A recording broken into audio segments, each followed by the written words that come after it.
From VTV Channel 6 Studios in downtown Vernal, this is Local Point with your host, Chris Piner. Hello there, everybody, and welcome to Local Point. I'm your host for today, David Gale, and for Chris Piner.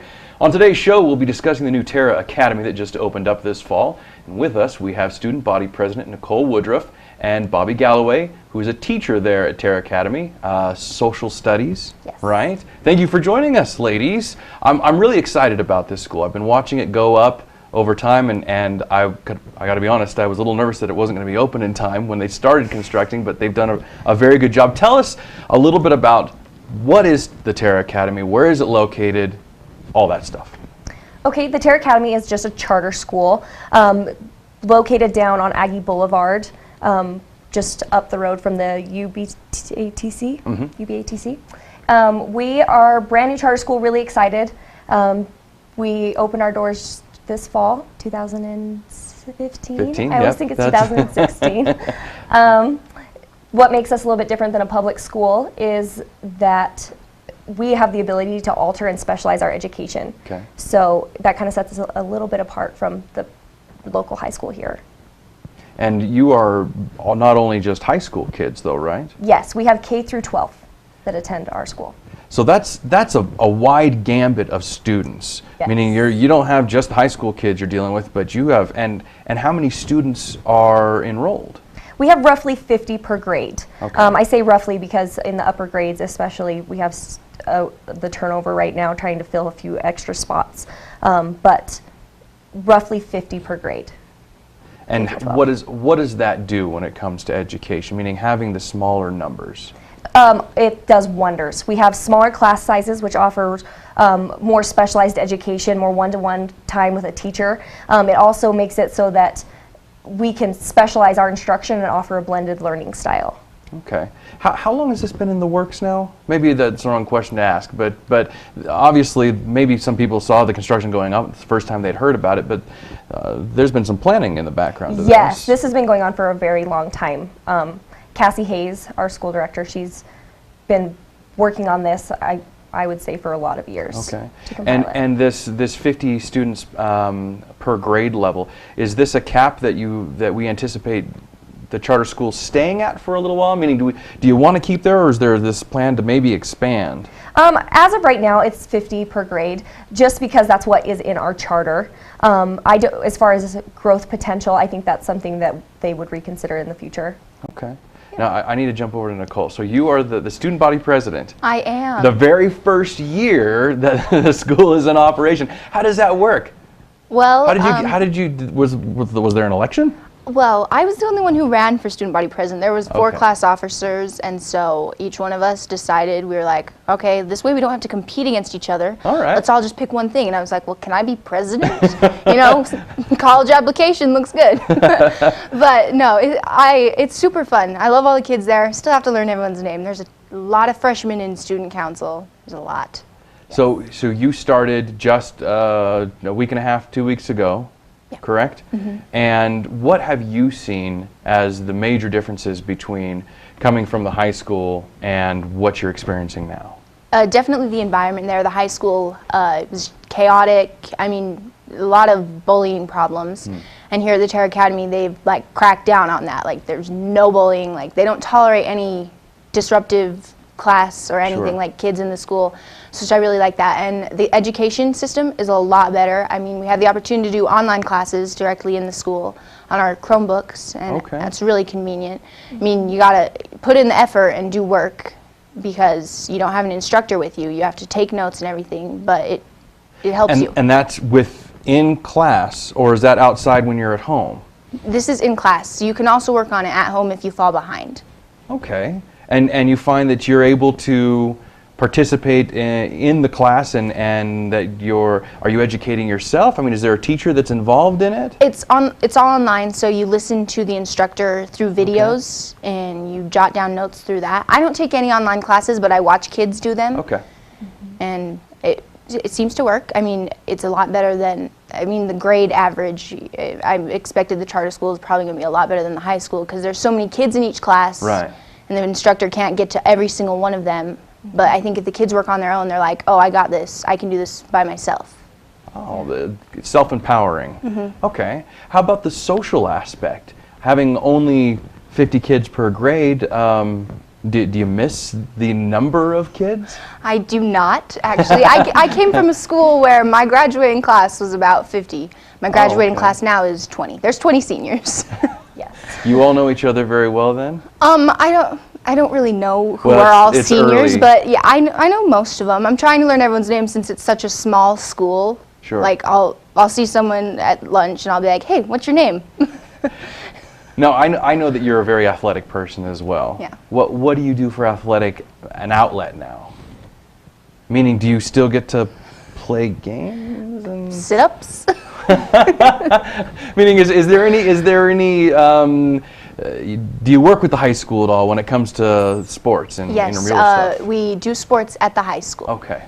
So you could be part of the high school team? Yes, we are part of the high school team, but we're our own school. We just play for Uinta for sports. This is all very interesting stuff, and I've got an awful lot more questions because when you're talking about an entire education system and kind of changing the way that it's done, there's a lot to think about. So stay with me. Don't go anywhere. Don't run away. You don't have a choice. You've got a broken leg. After this break, we'll be right back discussing more about the Terra Academy. Stay tuned. We'll be right back.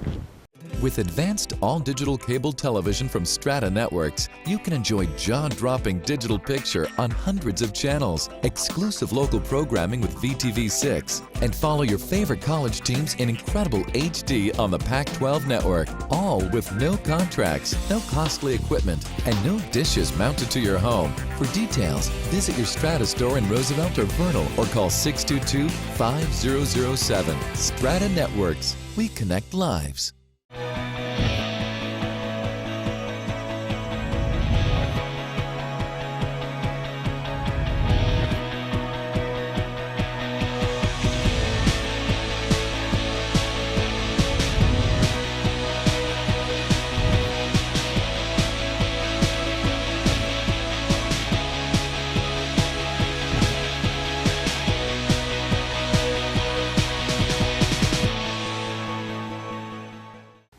Welcome back to Local Point. Once again, we have with us Nicole Woodruff and Bobby Galloway, who are here discussing the new Terra Academy. As we were talking during break, I realized that since it's the very first day of school, it was like a week and a half ago, and it's a brand new school, and everybody's doing things for the first time. How did that first day go? The first day was, it was a good kind of chaos, if that makes sense. Yeah. Everyone was so energetic and so excited to be at our school. There was this anticipation that I think everybody had right at the very beginning, this nervous edge that we kind of had to knock off, everybody coming to a new school with new teachers and a new system. But the first day, once we had the students kind of knew where they were going, where the classes were, who the teachers were, it just rolled smoothly from there on out. That's great. Is the building itself, I haven't been inside of it, is it separated at all based off of ages? Meaning, do you typically have the younger kids in one place and the older kids in another place? Yeah, so when you walk in our main doors, you'll have the reception desk and an open commons area, and you'll head to the left, and that's the elementary wing. Okay. K through 5, K through 5th grade will be down in that section, and they have it split K through 3 on one side and 4 and 5th on the other. Okay. Which I believe on that elementary wing. And then when you turn right, you'll head up into the middle school and high school wings. You have 6th through 8th on one side and 9th through 12th on the other side. They each have their own commons areas and then all of their teachers in that pod. Okay, gotcha. Yeah. And then I know that there was a lot of anticipation in my neighborhood as far as finding out who got to go and for a lot of people who didn't unfortunately get to go. How was that handled? So we had a lottery system, Okay. and everyone was allowed to place their children into the lottery to be picked K through 12. Like I said, there was 50 slots per grade.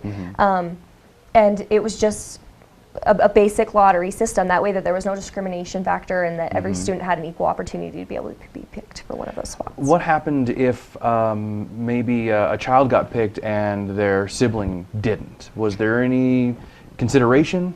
There was some consideration, but at the same time, we still needed to keep that factor so that everybody had a fair opportunity.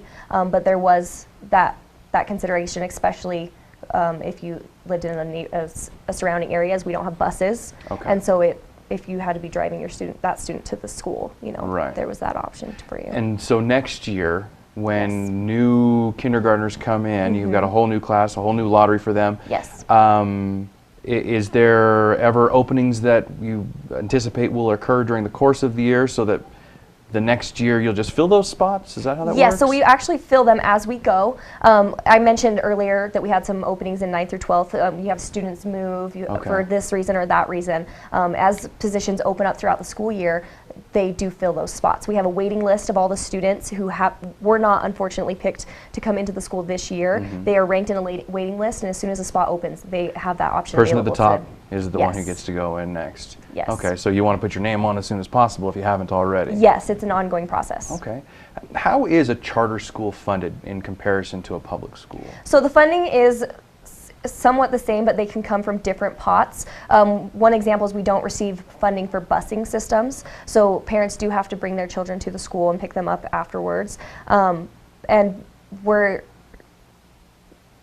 the funding, it's a really complex system, but I know that it does come from different avenues, whereas a traditional school, it's mainly state funded. So. Okay, okay.